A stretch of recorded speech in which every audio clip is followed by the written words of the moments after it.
बाहर बादलों के गरजने की भयानक आवाज आ रही थी, लेकिन मल्होत्रा मेंशन के अंदर का मंजर उस तूफान से भी ज्यादा डरावना था। पकड़ो अपना ये कचरा और दफा हो जाए यहाँ से। एक जोरदार झटके के साथ आर्यन ने रोशनी को लिविंग रूम के फर्श पर फेंक दिया। रोशनी के हाथ में एक प्रेगनेंसी किट थी, जिस पर 2 गुलाबी लाइनें साफ दिख रही थी।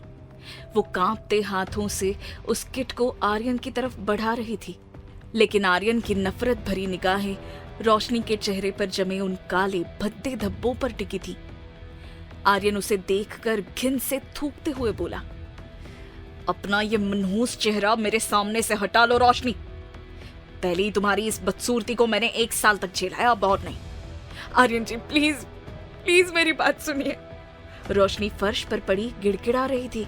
उसकी आंखों से बहते आंसू उन काले धब्बों को और भी भयानक बना रहे थे। मैं मां बनने वाली हूँ। ये देखिए, ये आपका बच्चा है। इस हालत में मैं कहाँ जाऊंगी? तभी पास ही खड़ी स्नेहा ने एक कुटिल हंसी हंसी और आर्यन की बाहों में हाथ डालते हुए बोली, बच्चा? रोशनी, झूठ बोलने की भी हद होती है। आर्यन जैसा हैंडसम आदमी तुम जैसी बदसूरत औरत को छूना तो दूर, देखना भी पसंद नहीं करता। तो फिर ये बच्चा किसका है? पक्का तुमने कहीं बाहर मुंह काला किया है और अब नाम आर्यन का लगा रही हो। नहीं, ये झूठ है। आर्यन जी, आप तो सच जानते हैं ना। दादी के लिए, कम से कम दादी के लिए मुझे मत निकालिए। रोशनी ने आखिरी उम्मीद में आर्यन के पैर पकड़ लिए। आर्यन ने झटके से अपना पैर पीछे खींचा, जिससे रोशनी का सिर फर्श से जा टकराया। आर्यन ने उसके चेहरे पर डिवोर्स पेपर्स फेंकते हुए दहाड़ कर कहा, दादी जिंदा थी तो तुम इस घर में थी, अब वो मर चुकी हैं, तो उनके साथ ही तुम्हारा और मेरा ये रिश्ता भी मर चुका है। जिसके पास भी मुंह काला करवा कर आई हो, जाओ उसी के पास। आर्यन ने रोशनी का हाथ पकड़ा और उसे घसीटते हुए बाहर के दरवाजे तक ले गया। बाहर तेज बारिश हो रही थी। आर्यन ने दरवाजा खोला और रोशनी को कीचड़ भरे रास्ते पर धक्का दे दिया। आर्यन जी, नहीं, मैं मर जाऊंगी। रोशनी बारिश में भीगते हुए चिल्लाई, तो मर जाओ, मल्होत्रा खानदान का पीछा छूटेगा। आर्यन ने चिल्लाकर कहा और दरवाजा जोर से बंद कर दिया। रोशनी उस बंद दरवाजे के सामने कीचड़ में पड़ी रही। चारों तरफ अंधेरा था। जिस घर को उसने 1 साल तक सींचा, उसके दरवाजे हमेशा के लिए बंद हो चुके थे। उसके हाथ में वही प्रेगनेंसी किट थी, जो अब बारिश के पानी में धुल रही थी। वो लड़खड़ाते हुए उठी और सड़क पर चलने लगी। उसका कोई नहीं था, न माता, न पिता और अब न पति। उसने आसमान की तरफ देखकर चीखते हुए कहा, क्यों भगवान, क्यों? पहले मुझे ये बदसूरत चेहरा दिया और अब ये दिन। अगर मुझे तड़पाना ही था तो पैदा ही क्यों किया? उसके मन में अब जीने की कोई इच्छा नहीं बची थी। सामने से एक तेज रफ्तार ट्रक की लाइट उसे अपनी ओर बुला रही थी। रोशनी ने अपनी आंखें बंद कर लीं और मौत का इंतजार करने लगी।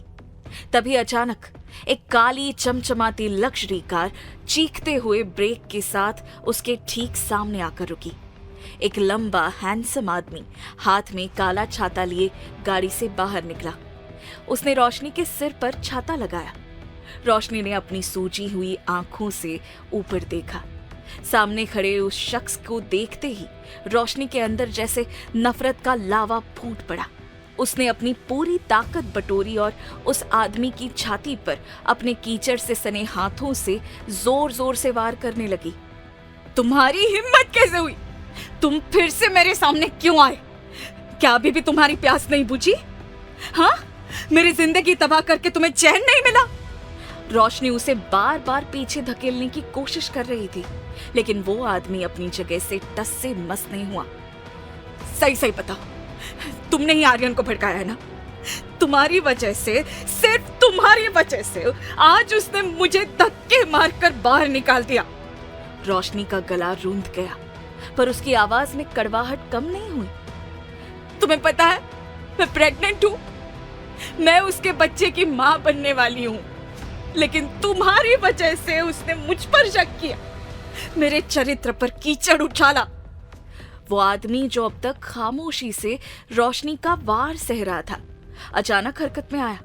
उसने रोशनी के दोनों हाथों की कलाइयों को अपनी फौलादी पकड़ में जकड़ लिया। रोशनी ने तड़प कर छूटने की कोशिश की, पर उसकी पकड़ पत्थर जैसी मजबूत थी। बस बहुत हो गया रोशनी। उसकी आवाज में एक अजीब सी खनक और अधिकार था। रोशनी हाँफ रही थी। उसकी आंखों से आंसू और चेहरे से बारिश का पानी एक साथ बह रहा था। वो आदमी उसे अपनी ओर खींचते हुए बेहद संजीदगी से बोला, यही बात, ठीक यही सच में पिछले कुछ महीनों से तुम्हें बताना चाह रहा था, पर तुम उस आर्यन मल्होत्रा के प्यार में इतनी अंधी थी कि तुम्हें मेरी बातों पर कभी यकीन ही नहीं हुआ। तुम जिसे अपना संसार मान रही थी, वो सिर्फ एक कांच का महल था जिसे आज टूटना ही था। रोशनी ने उसे नफरत से देखा। तुम झूठ बोल रहे हो। आज तुम्हें मेरी बातों पर यकीन करना ही होगा। उसने बिना कोई वक्त गंवाए अपनी कार के अंदर से एक काली लेदर की फाइल निकाली और रोशनी के सामने खोल दी। एक बार, सिर्फ एक बार इसे देखो। रोशनी ने कांपते हाथों से उस फाइल को पकड़ा। बारिश की बूंदें फाइल के पन्नों पर गिर रही थी, लेकिन जैसे ही उसकी नजर पहले पन्ने पर छपी एक पुरानी धुंधली तस्वीर और उसके नीचे लिखे नाम पर पड़ी, रोशनी के पैरों तले से जैसे जमीन ही खिसक गई।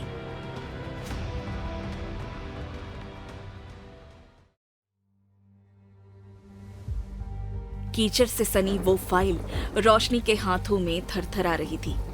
बारिश की बूंदें कागजों पर गिरकर स्याही को धुंधला कर रही थी, लेकिन उन शब्दों की चमक रोशनी की आंखों को अंधा कर देने के लिए काफी थी।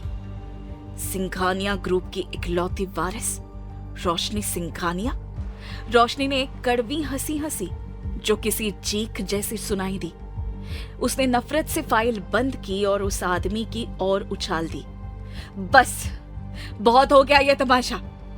पहले एक पति ने मेरा चरित्र उछाला और अब तुम मेरी औकात का मजाक उड़ा रहे हो। वो आदमी जो छाता लिए अडिग खड़ा था, उसकी आंखों में जरा भी हलचल नहीं हुई।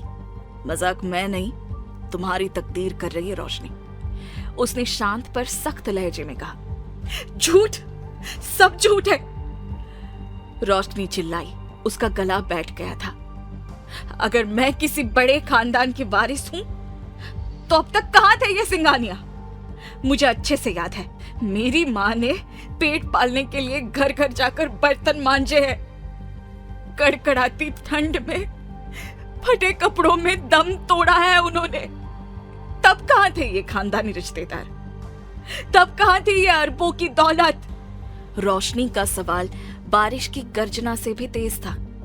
उसने उस आदमी की कॉलर पकड़ ली। कौन हो तुम, और क्यों मेरी मरी हुई माँ की गरीबी का मजाक उड़ा रहे हो? उस आदमी ने धीरे से रोशनी के हाथ अपनी कॉलर से हटाए और उसकी आंखों में झांक कर कहा, मैं सिंघानिया ग्रुप का सबसे वफादार बिजनेस पार्टनर और द यूनिकॉर्न ग्रुप का सीईओ हूं। लोग मुझे राजवीर शर्मा कहते हैं। यूनिकॉर्न ग्रुप, इस नाम को सुनते ही रोशनी के पैर ठिठक गए। ये वो नाम था जिसे आर्यन मल्होत्रा जैसे बिजनेसमैन हाथ मिलाने के लिए हजारों मिन्नतें करते थे। दुनिया का सबसे ताकतवर यंग सीईओ उसके सामने कीचड़ में खड़ा था। राजवीर? लेकिन तुम तो राज बनकर आर्यन के ऑफिस में आए थे।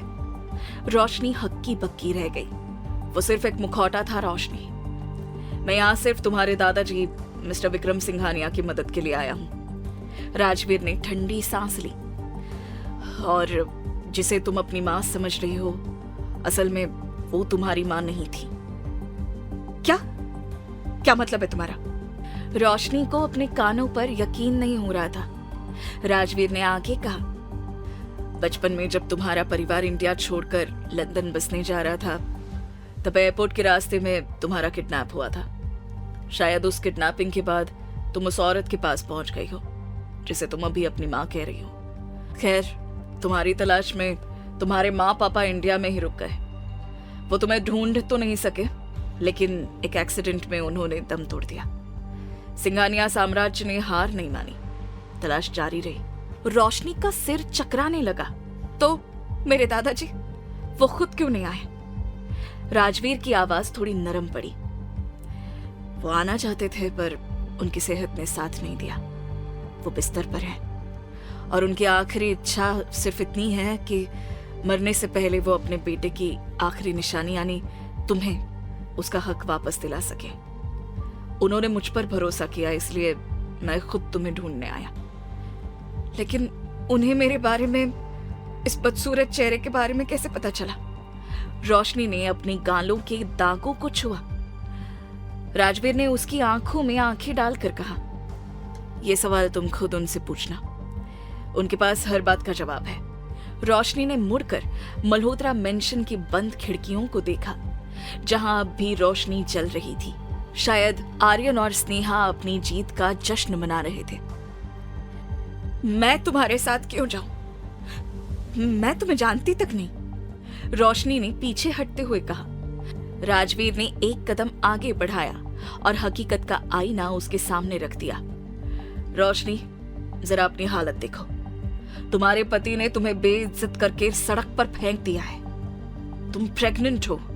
इस तूफान में इस चेहरे के साथ तुम कहां जाओगी? सड़क पर दम तोड़ दोगी या इस बच्चे को जन्म देने से पहले ही हार मान लोगी? उसने हाथ आगे बढ़ाया। अपने लिए न सही, अपने अंदर पल रही उस जान के लिए चलो। उसे वो नरक मत दो जो तुमने झेला है। रोशनी की नजर अपनी प्रेगनेंसी किट पर पड़ी। राजवीर की बात सही थी। अगर वो आज यहाँ रुकी तो मल्होत्रा खानदान उसे और उसके बच्चे को कच्चा चबा जाएगा। उसने एक लंबी सांस ली और कुछ सोचते हुए राजवीर से सख्त लहजे में सवाल किया, पर मेरी एक शर्त है, क्या तुम उसे पूरा करोगे? राजवीर के चेहरे पर हल्की सी स्माइल आ गई, मानो उसे रोशनी के इस बात का इंतजार था। वो बोला, और वो शर्त क्या है? रोशनी ने एक नजर आर्यन के घर की तरफ डाली और आंखों में कड़वाहट भरते हुए बोली, मुझे दादी ने इस घर में बहुत प्यार दिया था, लेकिन यहाँ उनके प्यार और भरोसे का भी दम घोंट दिया गया। मैं तभी तुम्हारे साथ चलूंगी जब समय आने पर मैं इंडिया वापस आ सकूं। और राजवीर ने तुरंत कहा, मैं तुमसे यही सुनना चाहता था। तो स्वागत है हमारी दुनिया में मिस रोशनी। रोशनी ने अपना कांपता हुआ हाथ राजवीर के हाथ में दे दिया, लेकिन वही अपने बंगले के सबसे आखिरी कमरे में खड़ा आर्यन उन दोनों को खिड़की से देख रहा था। उसकी आंखों में नफरत थी, लेकिन स्नेहा ने प्यार से आर्यन का चेहरा अपनी तरफ फेर लिया और उसे अपनी बाहों में भरते हुए बोली, मुझे पता था वो इसी तरह की लड़की है। चेहरे पर दाग से ज्यादा उसका दिल काला है। जाने दो उसे, अब हमारे बीच कोई नहीं आएगा। आर्यन ने भी एक बार स्नेहा को सर से पैर तक लालच भरी निगाहों से घूरा और खिड़की पर पर्दा लगाकर उसे बिस्तर पर धकेल दिया। इधर स्नेहा और आर्यन अपनी सारी हदें पार कर रहे थे और उधर राजवीर ने रोशनी को सहारा देकर उसे गाड़ी की पिछली सीट पर बिठाया। जैसे ही उसने दरवाजा बंद किया, राजवीर की आंखों में एक पल के लिए वो दर्द उभरा जो उसने दुनिया से छिपा रखा था। उसने कांच के पार रोशनी को देखा जो टूटकर बिखर चुकी थी। राजवीर के दिल में उसके लिए हमदर्दी से बढ़कर कुछ था, एक गहरा एहसास। पर उसने अपनी भावनाओं को पत्थर के नीचे दबा दिया। अभी प्यार का नहीं, इंसाफ का वक्त था।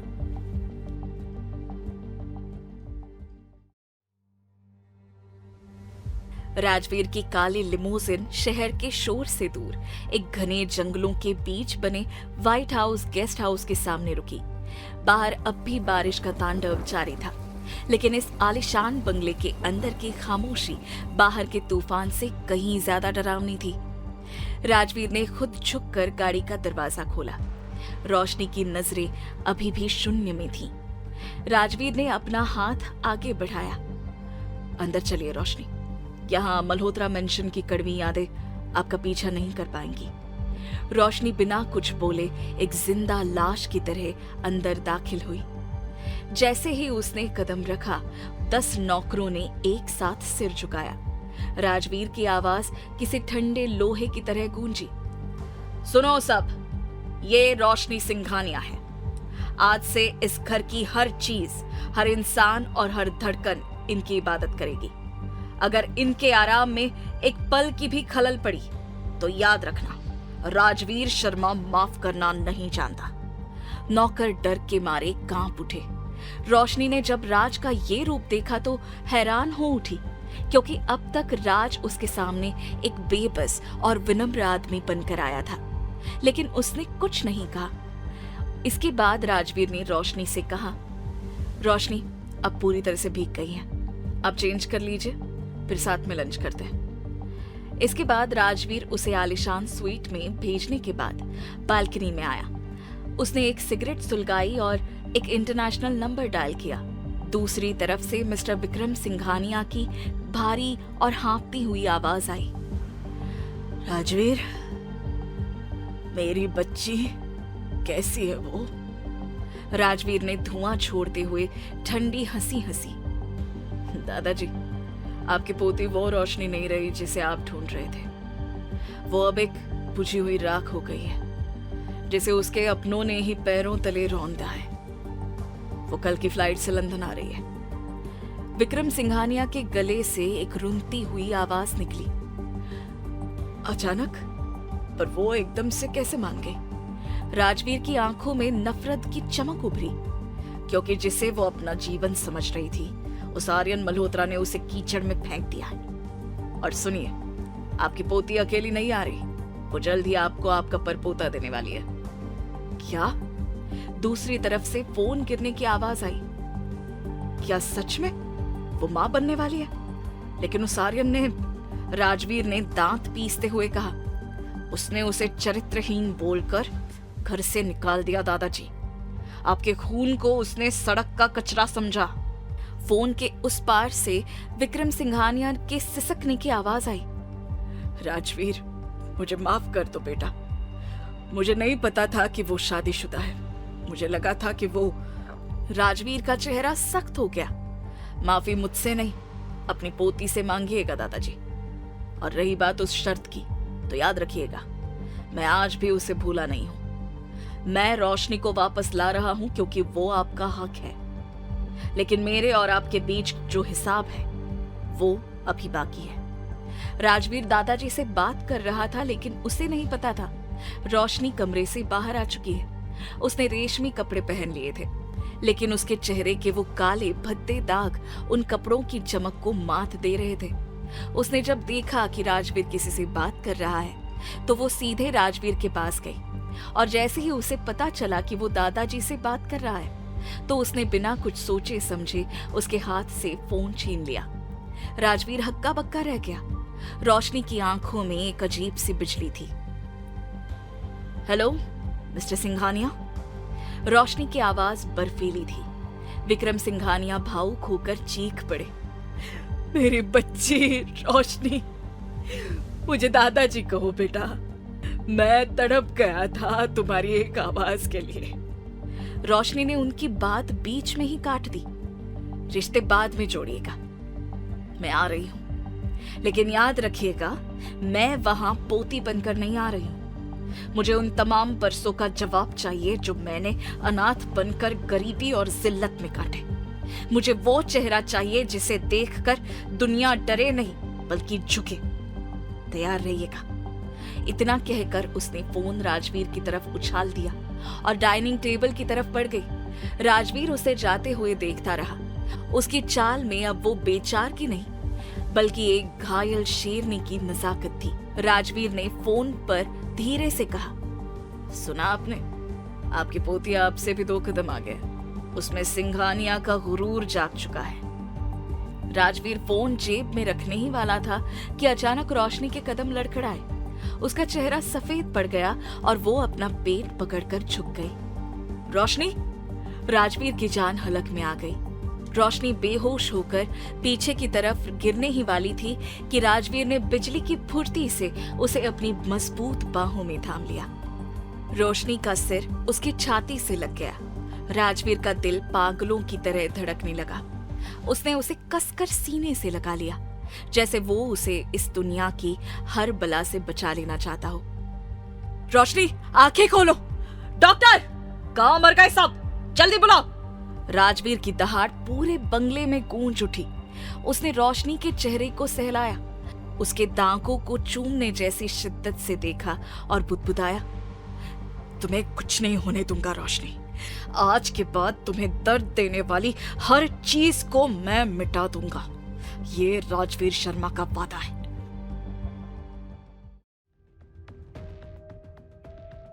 व्हाइट हाउस गेस्ट हाउस के स्वीट में दवाइयों की तीखी गंध फैली हुई थी। रोशनी ने जैसे ही अपनी आंखें खोली, उसे सबसे पहले राजवीर का चेहरा दिखा। वो फिक्र में डूबा हुआ उसके बेड के पास ही बैठा था। उसने उसके हाथ को थाम रखा था। रोशनी ने होश में आते ही अपना हाथ झटक दिया और राजवीर को खुद से दूर कर दिया। मुझसे दूर रहिए मिस्टर राजवीर। रोशनी की आवाज कमजोर थी, पर उसमें स्वाभिमान की आग थी। आपने मेरी मदद की, उसके लिए शुक्रिया, लेकिन इसका मतलब ये नहीं कि मैं बेबस हूं। मैं अपना ख्याल खुद रखना जानती हूँ। राजवीर एक पल के लिए ठिठका। उसकी आंखों में थोड़ा दर्द उभरा, लेकिन वो बिना कुछ कहे 2 कदम पीछे हट गया। वो जानता था कि जख्मी शेरनी को सहारा पसंद नहीं होता। वो बोला, तुम्हें होश आ गया? बस यही काफी है। किसी भी चीज की जरूरत हो तो प्लीज मुझे बताना। इसके बाद वो वहां से बाहर निकल गया। उसकी बातें सुनकर रोशनी को थोड़ा बुरा लगा। वो धीरे से उठी और उससे मिलने के लिए बाहर की तरफ जाने लगी। इधर राजवीर हॉल में आया था। उसी वक्त वहां उसका दोस्त पहले से ही सोफे पर बैठकर उसके आने का इंतजार कर रहा था। जैसे ही उसकी नजर राजवीर पर पड़ी, वो अपनी जगह से खड़ा हुआ। अरे राजवीर, कहाँ था यार? घर में होकर भी घर में ही इंतजार करवा रहा था। उसने पासपोर्ट और वीजा राजवीर की तरफ उछालते हुए मजाकिया अंदाज में कहा, ये लो राजवीर, तुम्हारी खास दोस्त का लंदन का टिकट। पर यार बुरा मत मानना, इसकी फोटो देखकर तो डर लग रहा है। इसकी जुबान काली थी या दिल पता नहीं, पर इसके चेहरे के ये दाग। भाई तू इतना बड़ा बिजनेसमैन है, इसके चेहरे का इलाज क्यों नहीं करवा देता? ऐसी लड़की को साथ लेकर चलेगा तो लोग क्या कहेंगे? समीर, जुबान संभाल कर। राजवीर की दहाड़ से कमरा गूंज उठा। उसने समीर का कॉलर पकड़ लिया। उसकी आंखें खून की तरह लाल थीं। इंसान की सूरत नहीं, सीरत देखनी चाहिए। और खबरदार, जो रोशनी के बारे में दोबारा ऐसे घटिया शब्द इस्तेमाल किए। वो क्या है ये सिर्फ मैं जानता हूं। अभी के अभी यहां से दफा हो जाओ। समीर हड़बड़ा कर बोला, भाई कूल डाउन, मैंने क्या गलत कहा? चल जा रहा हूं, आज रात की फ्लाइट है। समीर वहां से चला गया, लेकिन जो तीर कमान से निकलना था वो निकल चुका था। रोशनी ने उसकी बात सुन ली थी। उसके हाथ अपने आप उसके चेहरे पर लगे उन धब्बे पर चले गए। वो उदास होकर वापस कमरे में आई और बड़े से आईने के सामने जाकर खड़ी हो गई। उसने अपने चेहरे के उन काले भद्दे दागों को छुआ।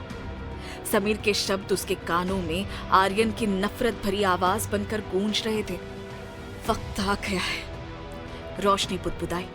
उसकी आंखों में आंसू नहीं, बल्कि प्रतिशोध की चमक थी। इसी चेहरे की वजह से आर्यन ने मेरी इज्जत को मिट्टी में मिला है। इसी बदसूरती का ताना देकर उसने मुझे और दादी के प्यार को नीलाम किया। अब यही सूरत उसे खून के आंसू रुलाएगी। रोशनी अब और नहीं सहेगी। राजवीर उसके पीछे आकर खड़ा हो गया। उसने आईने में ही रोशनी की आंखों में झांका और बेहद नरमी से कहा, तुम इस दुनिया की सबसे खूबसूरत लड़की हो रोशनी। बस दुनिया की नजरें मैली है। अब तक तुम दूसरों की खुशियों के लिए जीते आई थी, इसलिए सबको कमजोर लगी। अब तुम खुद के लिए जियोगी और उन सबको जवाब दोगी जिन्होंने तुम्हें कमजोर समझा। राजवीर की बातों ने रोशनी के अंदर एक नई उम्मीद जगा दी। उसने पलटकर राजवीर की ओर देखा। शाम की फ्लाइट है ना? चलिए इस बदसूरत अतीत को यहीं छोड़ते हैं। लंदन की फ्लाइट की तरह रोशनी की जिंदगी भी 5 साल बाद आगे निकल चुकी थी। रोशनी के लंदन आने के 5 साल बाद लंदन के सबसे आलीशान रॉयल पैलेस में आज एक ऐसी पार्टी थी जिसकी चर्चा पूरे बिजनेस वर्ल्ड में थी। हजारों कैमरे और रिपोर्टर्स बाहर खड़े थे। हर कोई उस रहस्यमयी बिजनेस सेंसेशन रोज की एक झलक पाने को बेताब था, जिसने पिछले 3 सालों में यूरोप के बाजार को हिला कर रख दिया था। वहीं इस चकाचौंध से दूर एक प्राइवेट फेसिंग रिंग में जबरदस्त मुकाबला चल रहा था।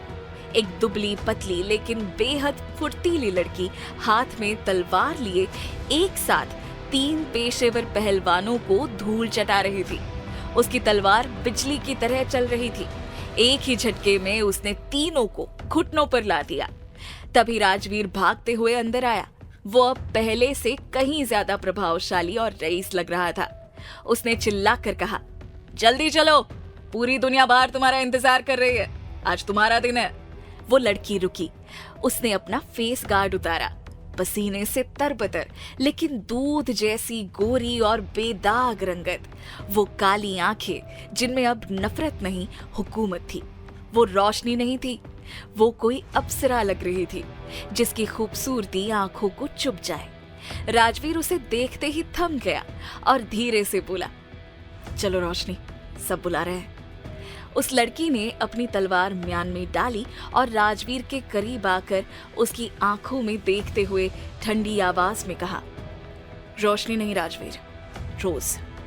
रोशनी तो 5 साल पहले उस कीचड़ में मर चुकी है। अब सिर्फ रोज सिंघानिया है।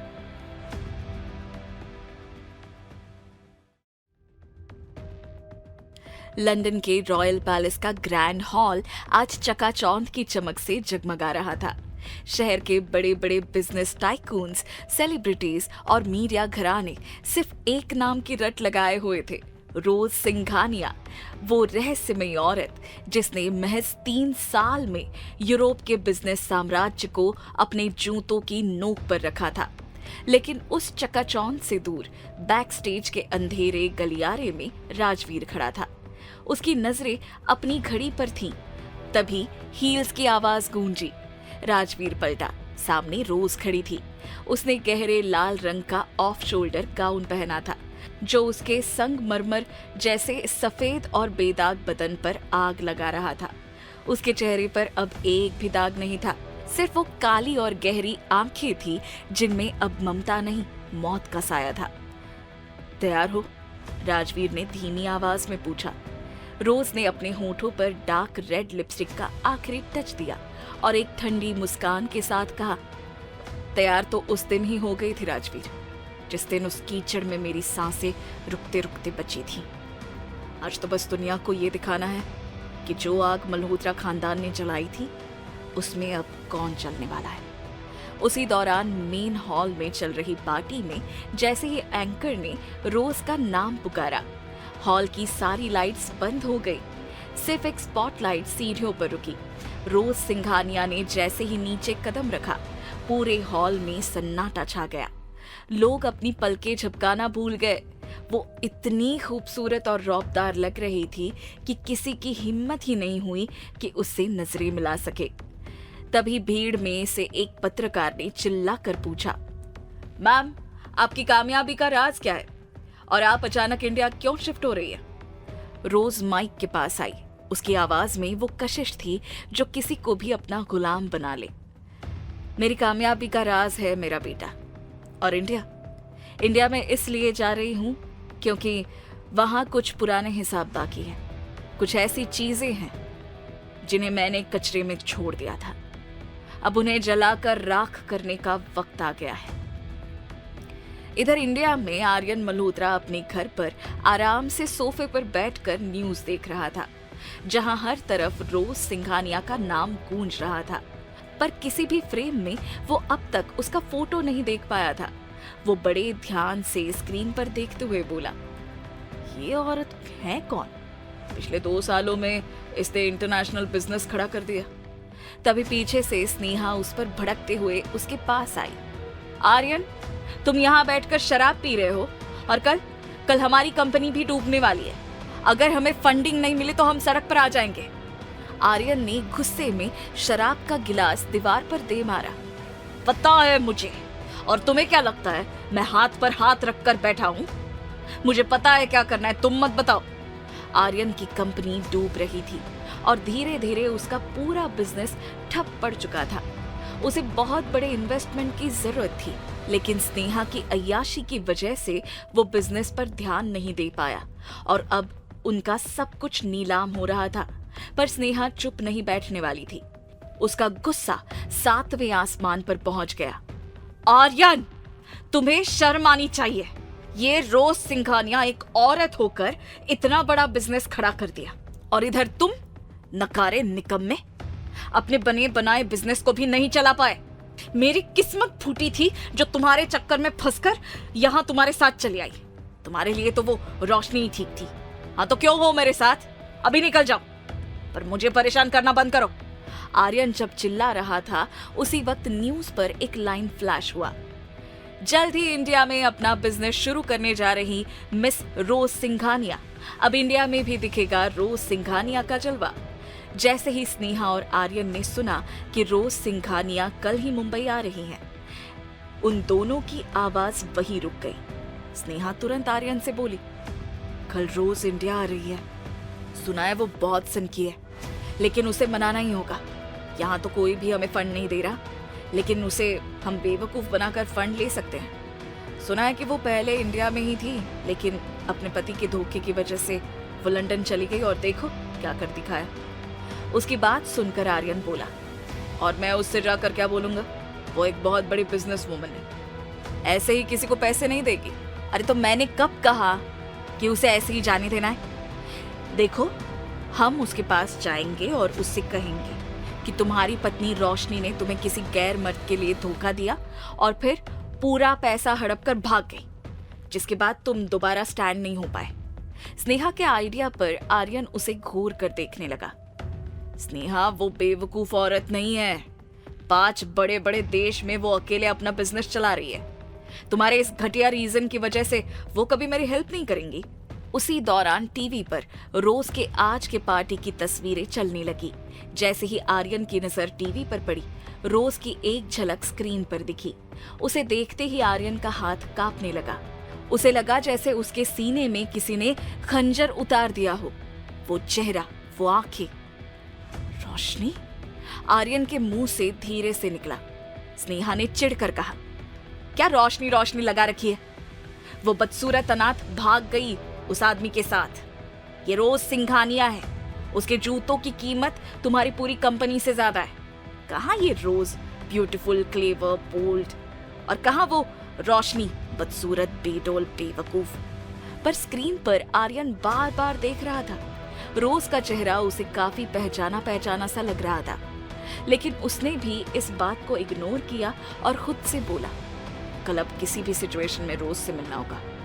अब वही है जो मेरी हेल्प कर सकती है। अगले दिन रोज की प्राइवेट फ्लाइट एयरपोर्ट पर लैंड हुई। वो जैसे ही बाहर निकली, उसके चारों तरफ 20 बॉडीगार्ड्स का घेरा था। काली लग्जरी गाड़ियों का काफिला तैयार था। राजवीर ने कार का दरवाजा खोला। रोज ने मुंबई की हवा में सांस ली और अपनी आंखों पर काला चश्मा चढ़ाते हुए कहा, वही मिट्टी, वही गंध और वही लोग। राजवीर, सबसे पहले कहाँ जाना है? राजवीर ने मुस्कुराकर एक फाइल दी। आर्यन मल्होत्रा की कंपनी की नीलामी आज दोपहर को है। उसे उम्मीद है कि कोई फरिश्ता उसे बचा लेगा, और अब तक तो तुम्हारी खबर भी उसे मिल ही गई होगी। रोज की आंखों में एक क्रूर चमक आई। फरिश्ता? उसे कहो कि उसकी मौत आ चुकी है। चलो उसे उसकी औकात दिखाते हैं।